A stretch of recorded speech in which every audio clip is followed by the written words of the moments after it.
రాష్ట్రంలోని బలూచిస్తాన్ ప్రావిన్స్లో ఘోర ప్రమాదం జరిగింది.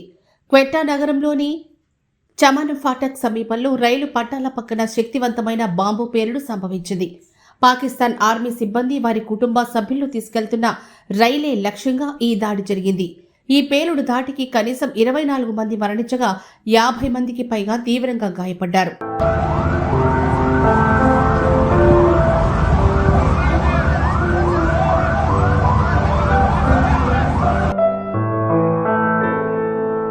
క్వెట్టా నుంచి పెషావర్కు బయలుదేరిన జాఫర్ ఎక్స్ప్రెస్ రైలు చమన్ ఫాటక్ వద్ద సిగ్నల్ దాటుతున్న సమయంలో పేలుడు పదార్థాలతో నిండిన ఒక కారు వచ్చి రైలు బోగిని బలంగా ఢీకొట్టింది. ఆ వెంటనే భారీ శబ్దంతో బాంబు పేలింది.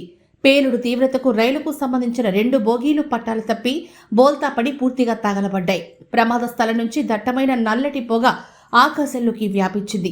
స్థానికులు, సాయుధ భద్రతా దళాలు ఘటనా స్థలానికి చేరుకొని రక్తసిద్ధమైన బాధితులను స్ట్రెచ్చర్లపై సహాయక శిబిరాలకు తరలించారు.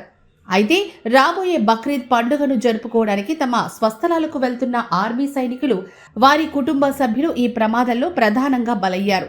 రైలు పట్టాలకు దాదాపు 25 నుంచి 30 మీటర్ల దూరంలో పార్క్ చేసినటువంటి పలు కార్లు కూడా ఈ పేలుడు ధాటికి పూర్తిగా కాలి బూడిదయ్యాయి.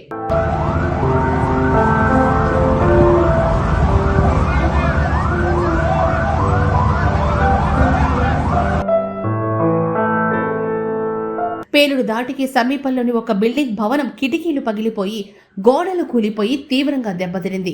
అత్యంత కట్టుదిట్టమైన భద్రత ఉండే క్వెట్టా కంటోన్మెంట్ పరిధిలోనే ఈ దారుణం జరగడం గమనార్హం. ఈ ఘోర దాడికి తామే బాధ్యులమని నిషేధిత వేర్పాటువాద సంస్థ బలూచ్ లిబరేషన్ ఆర్మీ ప్రకటించింది. తమ ఆత్మాహుతి విభాగమైన మజిద్ బ్రిగేడ్ ఈ ఫిదాయి దాడిని అత్యంత ప్రణాళికాబద్ధంగా నిర్వహించిందని ఆ సంస్థ ఒక ప్రకటనలో తెలిపింది. ఈ ఆపరేషన్లో శత్రువుకు జరిగిన ప్రాణ ఆస్తి నష్టంపై పూర్తి వివరాలను త్వరలోనే అధికారికంగా విడుదల చేస్తామని అన్నారు. ఇరాన్, ఆఫ్ఘనిస్తాన్ సరిహద్దుల్లో ఉండే బలూచిస్తాన్ ప్రావిన్స్ దశాబ్దాలుగా వేర్పాటువాద ఉద్యమాలతో నలిగిపోతోంది.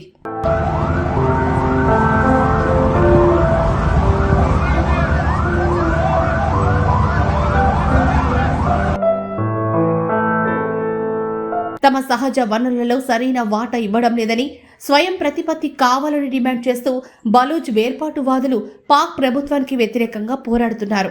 గత కొన్నేళ్లుగా ఈ BLA తీవ్రవాద సంస్థ భద్రతా దళాలు, పౌరులు, మౌలిక సదుపాయాలతో పాటు చైనా, పాకిస్తాన్ ఎకనామిక్ కారిడార్ ప్రాజెక్టులను లక్ష్యంగా చేసుకొని దాడులకు తెగబడుతోంది.